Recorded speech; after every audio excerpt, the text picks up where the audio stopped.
you please state your name and our location? Yes, okay. Jack Morrell, 2123 Woodview Drive, Marion, Indiana. Okay? And do I have your permission to tape you with an audio tape? Yes. And videotape. And yes, he had permission. That's information to the Marion Public Library. Okay? Okay. Could you describe your family, like your parents and sisters? Okay. I live in Marion, Indiana, 46952. I have a wife, Patty, one brother and a sister-in-law, one sister and brother-in-law, two sons, each married, and each with two sons. So that's the family. When did your father come to Marion? Describe how he eventually. Do you want me to read? I can just read them to you, and then you can just talk about it. Okay. Well, all right. When did your father come to Marion, and describe how he eventually decided to open Morrell's men's clothing store? Okay. He came to Marion, Indiana, shortly after World War I, and he joined a men's store, and from there he opened Morrell's men's store about another 2 or 3 years later. And he did very well. What year did he open the store? He opened about 1919, 1920. He,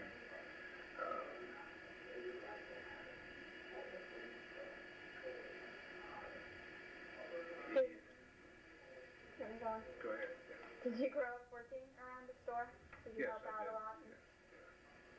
So what other types of jobs did you have? Well, newspaper, lifeguarding. I was a movie usher for several years in the theaters. Where did you lifeguard? Well, Modern Park was the biggest.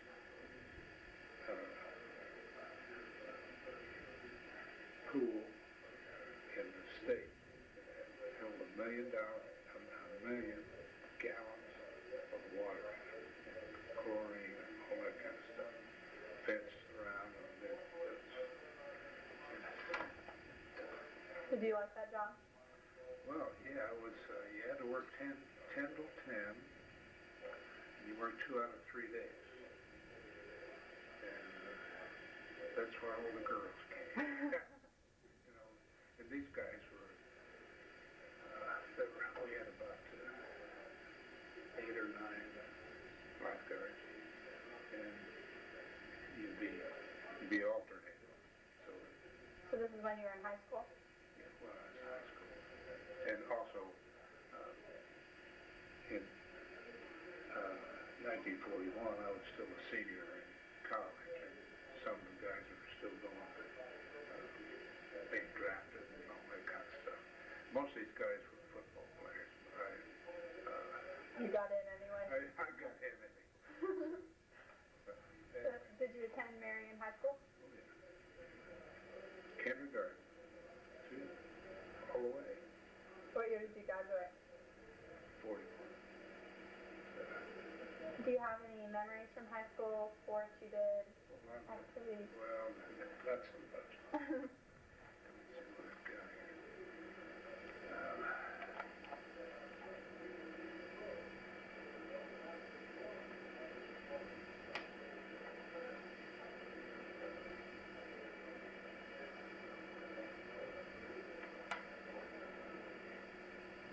Let's see, and I was doing the movie things. I became vice president of the senior class.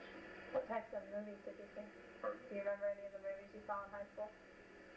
Well, yeah, I think so. I enjoyed it. We had school newspapers and yearbook and school plays and things like that. And that was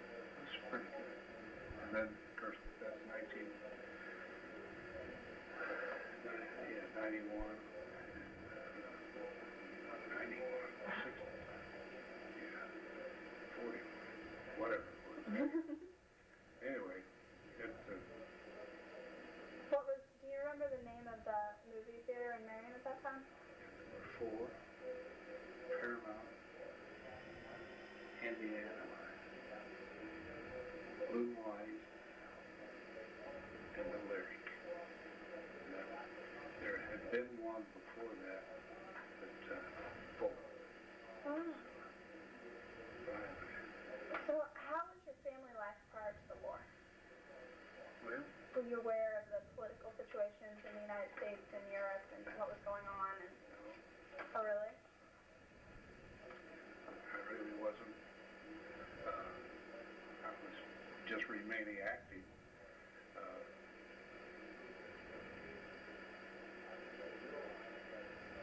Did your parents, did they read the newspapers or listen to any Yeah, well, radio? And I tell you, my grandfather and family owned a flour mill and a feed mill.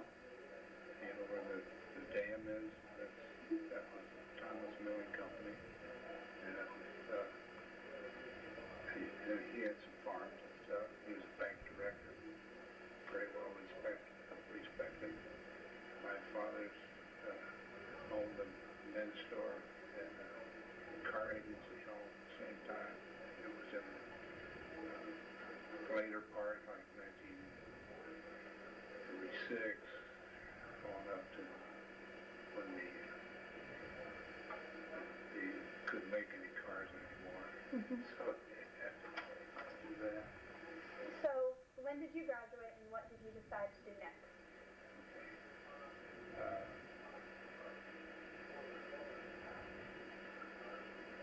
When did I graduated from 1941, Uh-huh. and then I went right to Purdue from there in the fall, and I stayed there till the draft got me. And Were a lot of your friends being drafted? yeah, you know, it was kind of funny because the first year when the draft hit, I worked hard on my books and all of that, and then all of a sudden, when you get close to being drafted, you just quit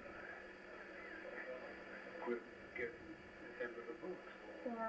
and you just, But you had the ROTC training also there? oh yeah, sure. Yeah. So, that was a good thing. That's the reason I went to Fort Sill, which is where they trained the artillery people, and that was one of the major. It was just, they still had polo ponies there and all that. It was, if you've been there very long, you know, like in 39 and 40 or whatever, the young guys, the officers, they had their own polo ponies. And the polo fields, they're still there. So anyway, but it was a great school. I was, At Purdue or Fort Sill? this Fort Sill. I was at Fort Sill, and it runs with a 16-week training over what we had already done at school. And I was down in Ozark country where they had snakes and all kind of things. And I didn't like that too much. And we went out to what they call a bivouac, where you go out and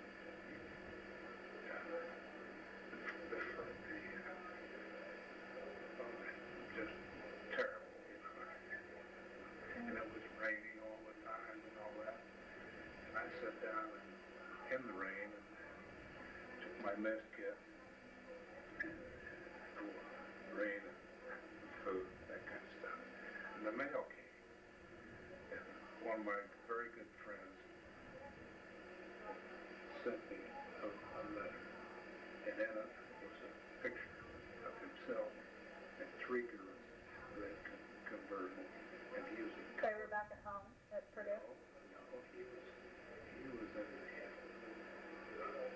Colgate, not Colgate.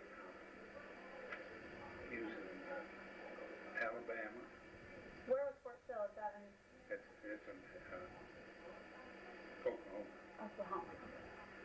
This guy was cleared out here with this pretty car and these three pretty girls, and he gave me a notice. Now listen, you switch to the Air Force and they're having a drive. Okay. So anyway, I thought, well, that's a hell of a lot better than I've got here.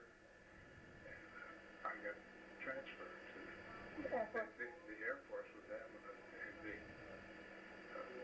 drive. So you didn't like Fort Sill at all? Well, no. With the artillery and everything? Yeah, that was difficult. But anyway, all that noise and Yeah. but anyway, I went to they gave me options. They wanted me to either go out and win my instead of going through everything, I'd go out and win my commission in combat. Well, that didn't sound too good for me. And then there was another one, you could go to the school, a college thing called STAR, and that's where they would put you. And then I could go to Air Force, which was the most strenuous one. And I went to Shepherd Field, Texas, Fort Sill. What was the general feeling like of you and your friends? Did you want to go into the draft? I mean, did you not like the draft, or people want to go to war? Was it? Well, no, I tell you, almost everybody was gung-ho for going into the service. They really were. Because, they got about 13 million people in the service. Yeah. So after you joined the Air Force, what kind of training did you go through after that? Well, the first thing, the Shepherd Field was sort of a place where these guys that want to be in the Air Force,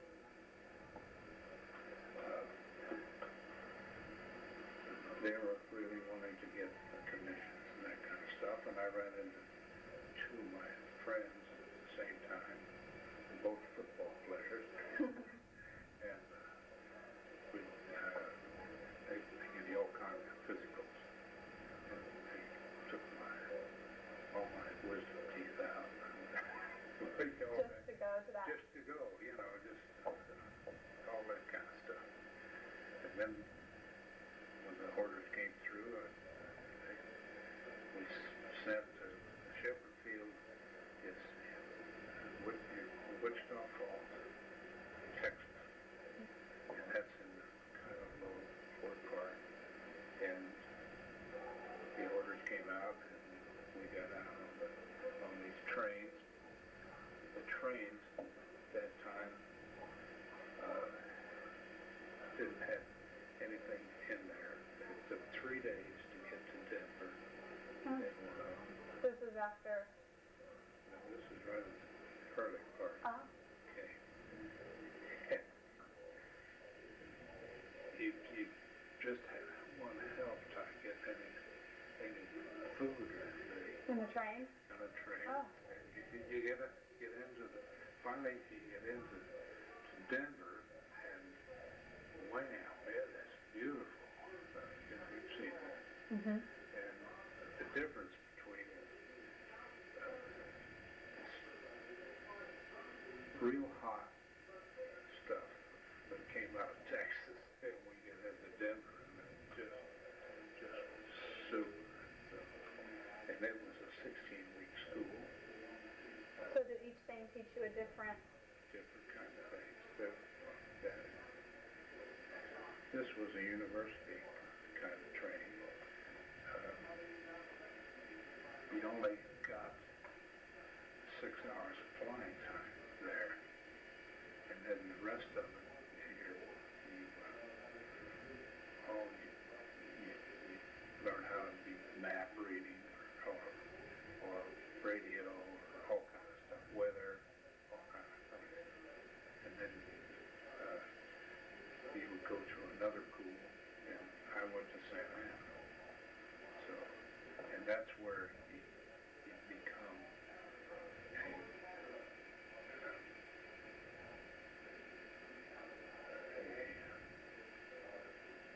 pilot, co-pilot,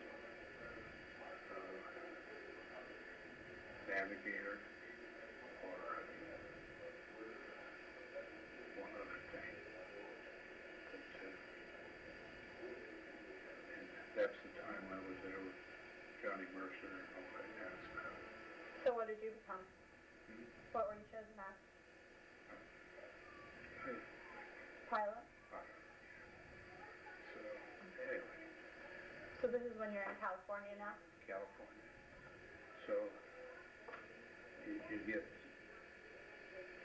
sent to another, where you really start learning to fly, was the first choice, which is, ours was, mine was Visalia, which is, I think, in here. And, let's see.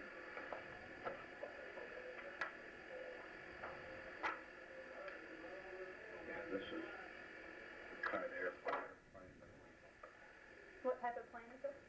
it's called a PT, a primary trainer, And this is in Australia? like this. And you have a pilot an instructor every day. And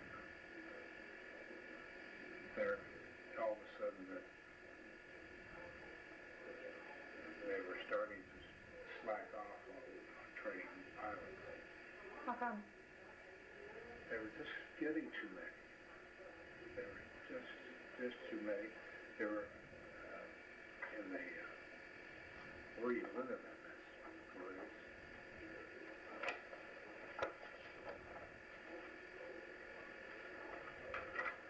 Oh, hold on, I'll click right here. Okay. That's Where you live? where you each one of these things has 11 beds for 11 guys. Okay. And we wound up, another guy and I, 11 guys. There were just 2 of us left. And it was 16 weeks. And that was, Everyone else didn't make it through. they didn't make it through. So now some of them had 4, some of them had 3, some of them. Anyway. People are getting really Yeah. work hard and Yeah, they were really, advanced. they had to hustle. So what other types of planes did you fly? And Okay, then there's the BT-13, which is the next 16-week thing in Merced, California. And it is a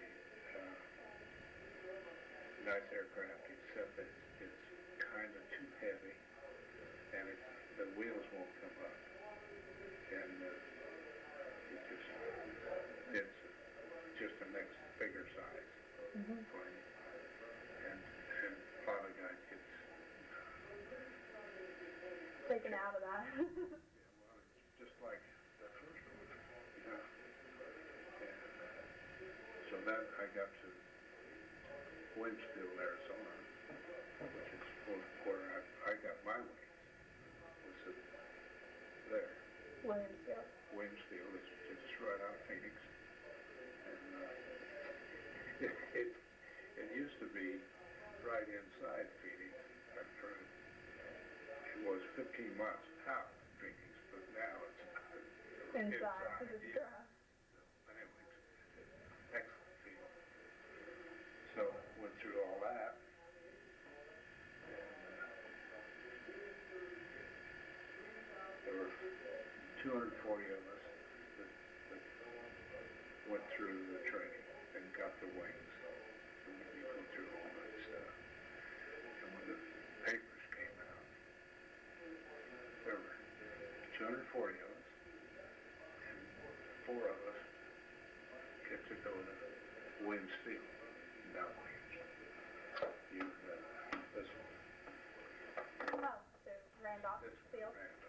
And this is the west point of the air. And just there were, we had a, Now, what was that to learn? Just to learn the next step in flying, or? this is for what they consider the best pilots that they got. And they're used to train other guys. Instructor. That's an honor. And I went up there. I tell you, I wanted to. I got that flying. I wanted to fly that back with those fighters, the night fighter. That was just beautiful, and we just went crazy. But anyway, I tried to get out. So you were chosen as an instructor, but you didn't want to do it? Well, I didn't. I went and talked to this colonel who ran the field at Williams, and he said, Jack, he said, after the war is over, you'll thank me. He said, I'll get you home straight. That was nice. And I thought, well, okay. And there was one guy that, a guy from Kansas that's a little older than I was, and then married, and just had a little baby. He said, okay, why don't you go with me? And he said, we'll drive to Randolph. He had a big Lincoln Continental. And we drove to the end. Got a huge farm. Where was Randolph Field? Kansas? No, He has a farm in Kansas. big. Bigger than West Point. He was, and I'm still in contact with him. Oh, really? Yeah, really. He and his wife. Super guy. But anyway, I finally decided when I left his office, I thought, well, okay, I think this probably be better, and I would learn more. So I went with Bud, and we went to his house where they gave us what's called a delay en route. And that's you can just get there by your own way. Oh. So, Well, did you enjoy all the training you went through, and what types of stuff did you do on base besides learn how to fly planes? Like, well, here we had the football team. They had a football team back then, and there were 40 All-Americans on the team. oh, really? And they were all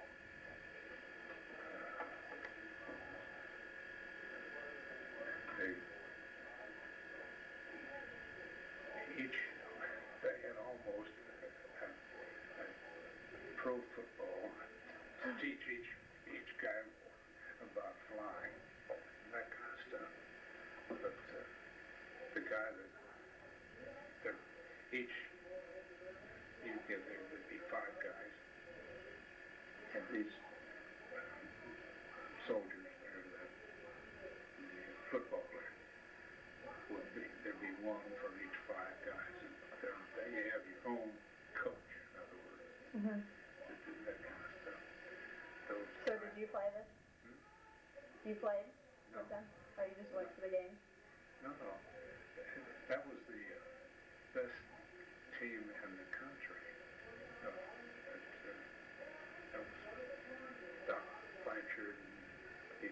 Stafford. Okay, you familiar with that name? Well, Okay, all right. But Bob Pastor, he was a boxer, and he was the guy that was teaching me to do the jumps and all that kind of stuff. Anyway, did you go to dances and things like that? no, not really. This city of, up where this is, San Antonio, there are 5 military things that are all different kind of infantry and all kind of guys around there. And most of the guys would never get a pass to get to San Antonio in the city. Oh, really? So you had to stay on base pretty much? Well, I did, but because they were trying to take good care of us. And that kind of. So can you talk about your experience meeting Johnny Mercer and his family? This wasn't in there, it was in California, but. Oh, okay, fine. I think I gave you most of it. Yeah, well, for the tape. That was for the tape. It would be about the same.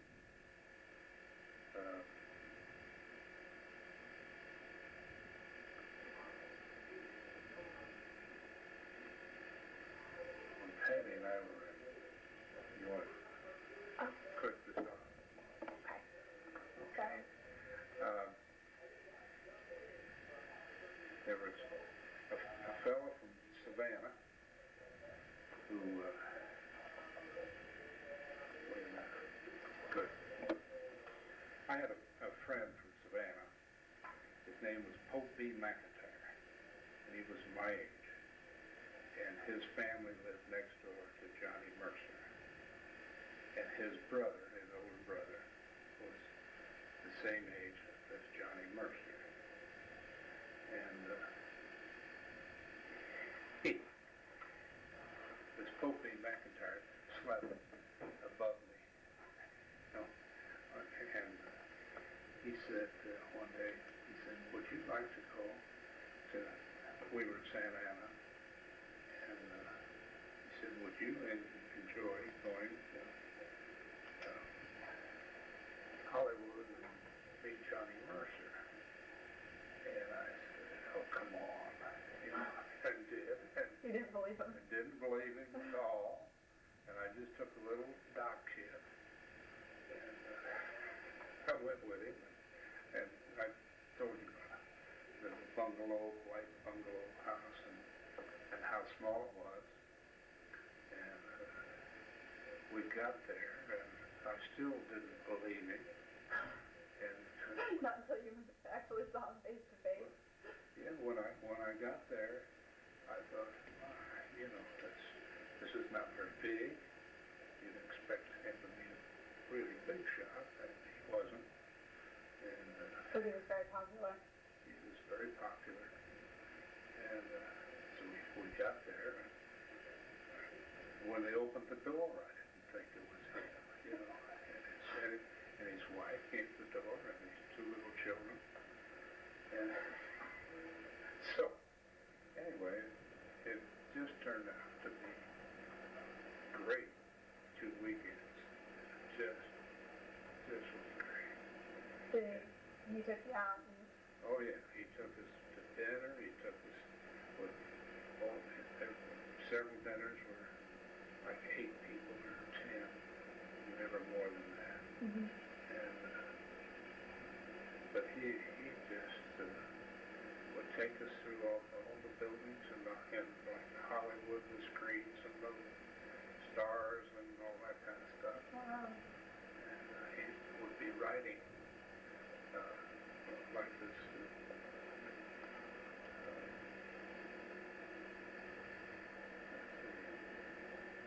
There were several songs he was trying to write, and, you know, going through all this kind of stuff. But that's he just couldn't be any nicer. So. Yeah. Well, do you want to describe your experiences as an instructor? As Where- an instructor. Where did you go to instruct first?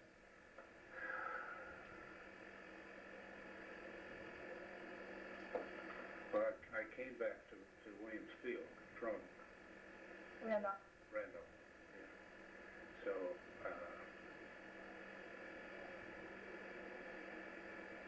it, we were, Mullenbrook and I were both better instructors because we had gone to So there were some instructors who didn't have to go, or Yeah. didn't get to go and they, to Randolph. that's right, yeah. Yeah, they just took, The bachelor. they're supposed to be, yes. Can you talk about your experience with your first student? Yes, yeah. Well, the first student, usually I have 5 students that run through the course. And I had 5 guys. And the first one, his name was Rock. And it's spelled differently, but and I thought, well, we would go out to a air base that is just, there aren't any planes stationed there, there aren't any buildings on it, it's just a come down, William. yeah, and then going back to the field. So I took this guy, and I mean, I didn't think I'd ever get him on the ground. And it's one of the more experienced instructors said, Jack, you had to shoot him down. He wouldn't land. He wouldn't land, and he made 17 passes at that damn. That's funny. And I thought, you know, I said, boy, this is terrible. You know, he crash or something. But he didn't. I think I was just being had partly. It was his first. Time. Yeah, first time too, so. Well, during this time when you were an instructor, did you know about the things that were going on during the war? Like, actually around the world? Can you talk about your brother? He was in the war? Well, yeah, when we did that by mail. You know, I'd write my brother every week or 2. What kind of things did he write you about? And what did that happen to him? This was probably the best. I mean, not the best, but anyway.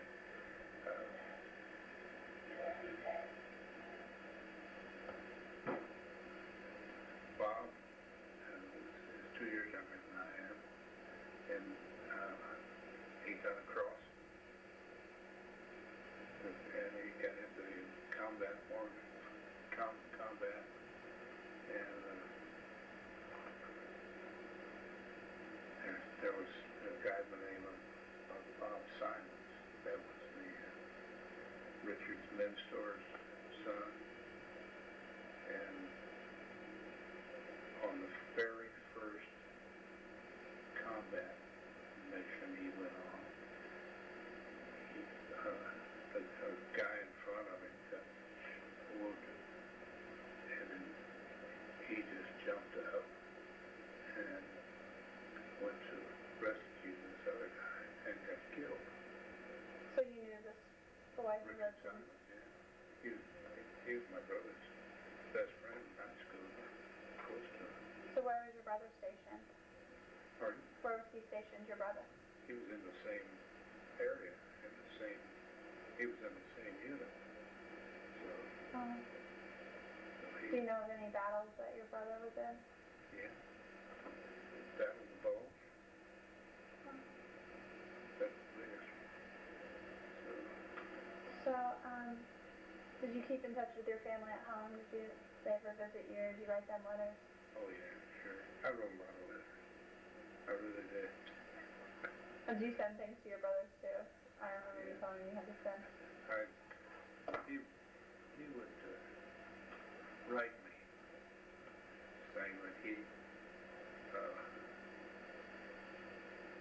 sent him $100. And he's, yeah, no, He sent you 100. no, I tell you, I got that wrong. He was wanting $100. And how do you do that?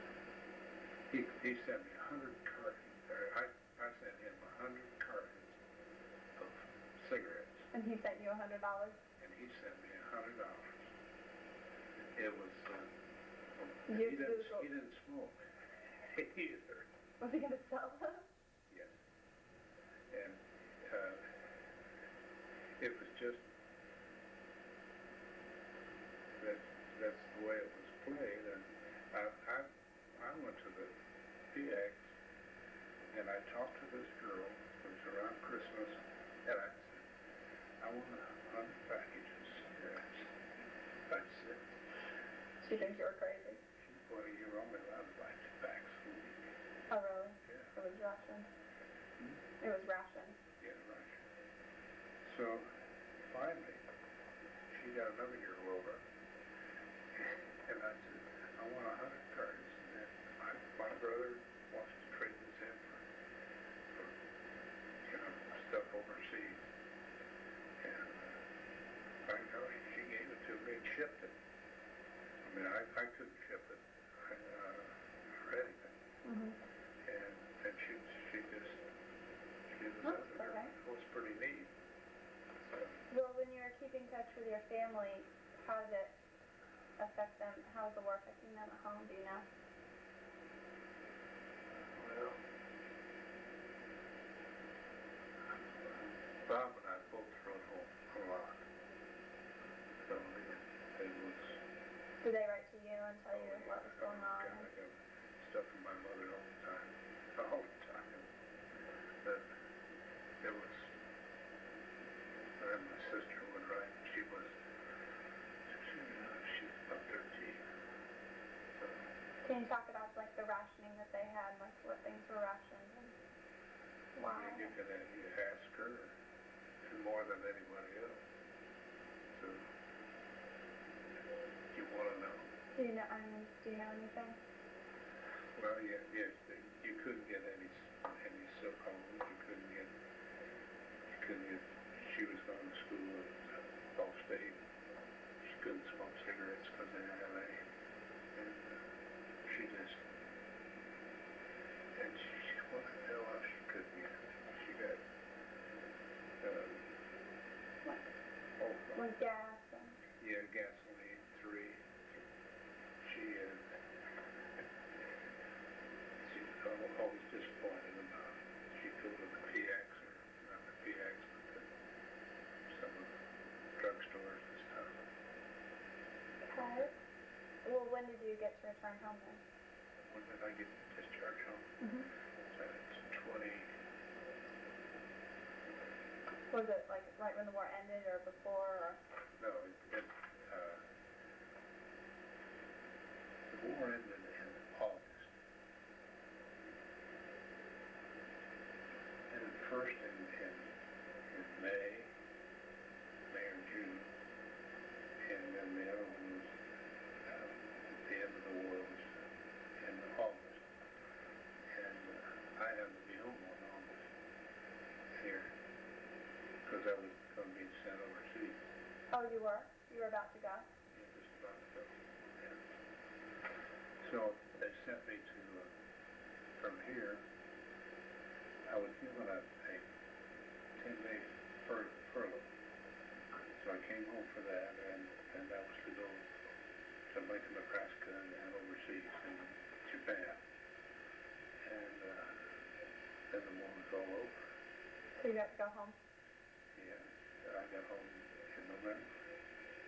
So I really got home quicker than almost any of them. Mm-hmm. So I get pretty lucky with that. So what did you do when you went home? Did you go back to school? Or? Well, I got here in November 22nd, I think. And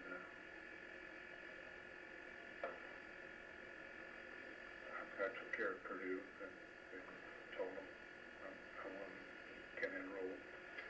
And I was in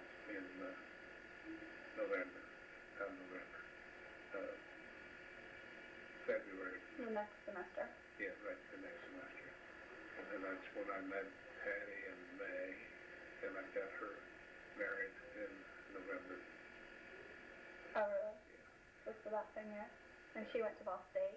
She was yeah, So, what did you major in at Purdue? engineering. But then you ended up, how did you end up working for your father? Well, he offered me more money for a while, and he really didn't want me to stay with him. So you finished school and then went? Yeah, and I just had to,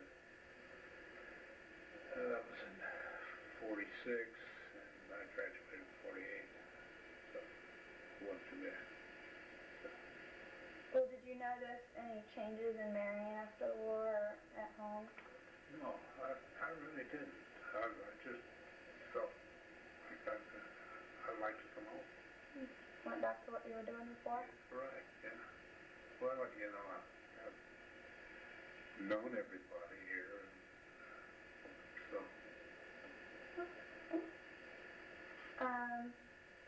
So were you involved in any organizations like right after the war in Marion? What kind of things did you join? Could you say some of them for the camera, like the ones that are right around like 1950 and prior to 1950? Yeah, I'll give you that. Or,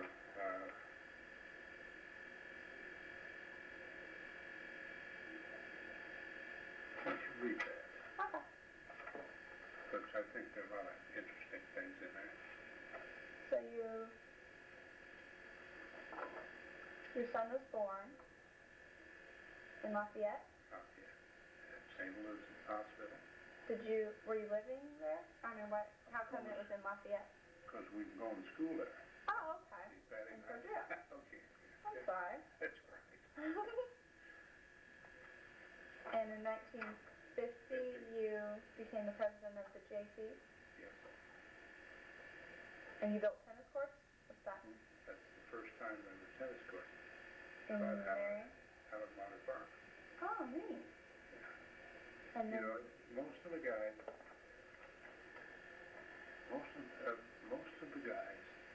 that are coming back from service, they want to build something in the city or whatever.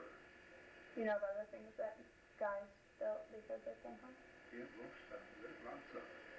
And all kinds of things. They want to do more for their city. This guy, Nolan C. Molenbrook from Mountain in Kansas, is in a town of 600. And we were talking about it. I see him fairly often. And one time we were talking about it, and he said, you know, he ran for mayor right after the war, and he got his batting beat. He really did. And a great guy. But all the young guys were, for him. But anyway, the second time around, he became mayor, and for quite a while. But, 600 people. But anyway, and that's the way most communities were. They came back here to get your town back on its feet and that kind of stuff. And, Did the rationing stop right when the war ended? a lot of it did, yeah, most of it. So That's it really gives you a good feeling to keep your city going. And everyone got that from being in the service. You wanted to help. That's right. That's neat. Yeah. So you also were made the chairman of the Grant County Cancer Society. Yeah. Had that existed for a long time in Yeah. 1952? Well, no, it was,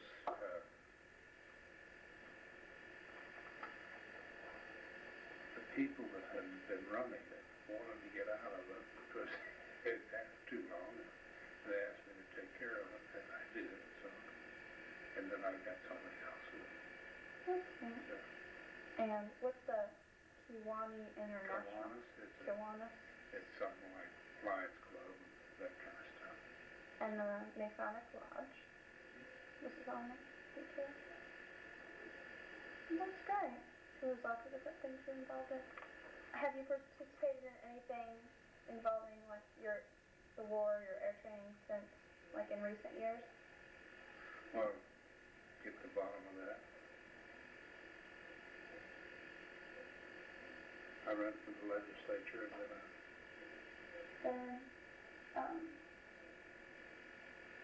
The Service Corps of Retired Executives. You joined and became the chairman of, it's called SCORE. Can you talk about what your brother did? Trying to gather back all the... Yeah, he's done a lot through the library. And, The Marion Public Library? yeah, he's, What exactly is he doing? well,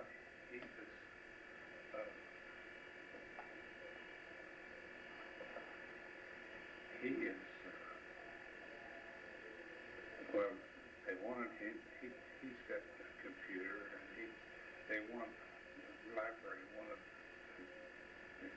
Bob to help him. And he went through the Washington thing, and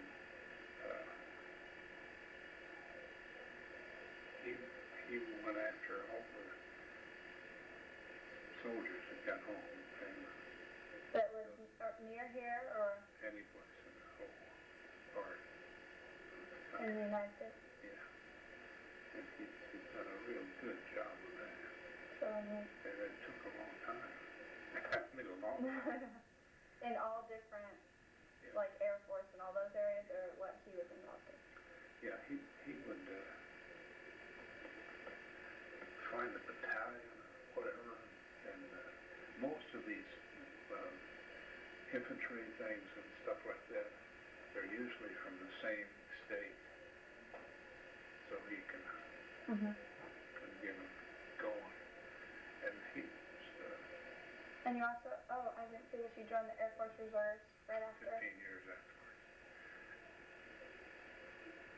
That's really neat.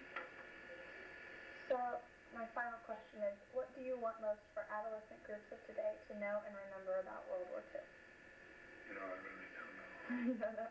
I looked at that for about 10 or 15 minutes, because I don't know. There are people that I wouldn't want to do it, you know, but some of them I think they'd be great. But anyway, I'm getting up to the age where I can stall now. So, but some of those things, that SCORE thing is one of the best things I've ever done. What kind of things did you do for it? Well, SCORE is for guys that are retired, and they join this. It's all volunteer, and they can meet just once a month, and they can come and get people into business or out of business or whatever. And there's about 25 guys, and they're not working anymore. Is this located in Marion? Well, Or all the people? yeah, but it's around the whole country. It's sponsored by the Air Force? no.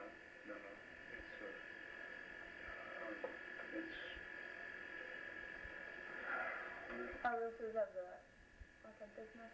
Yeah, it's business. There'd be just people that want to do something and have some skills, and be really glad to help them, everybody. So So you could use your Morel, what you learned from that. On retail, you know, I can do that very well, I think. But we have five.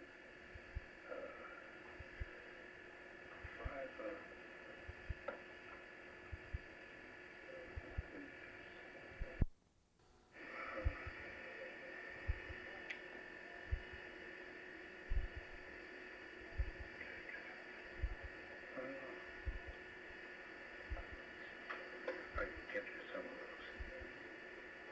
You get one of those. Okay. That's the thing. Thank you very much for your time. You've been very helpful. Your story was This has really been fun good. for me, I'm glad. and I'm really pleased with some of the things I can show you. Pictures and everything. Neat. I tell you, the best airport or the best planes are these. Those are the ones you like to fly. Oh, I love those. They're called AT-6s. And they're a great plane. We, All the guys do tricks on those. oh yeah, last Thursday, I saw on the TV the Oshkosh, Wisconsin air show. That is one of the biggest things there is. I was, Do they have these there? they have all kinds. They have these. These are great. They use a lot of these, but they also have everything. I saw a plane that looked about 9 feet long. That's about all, maybe 10. Yellow, racing down the runway with a great big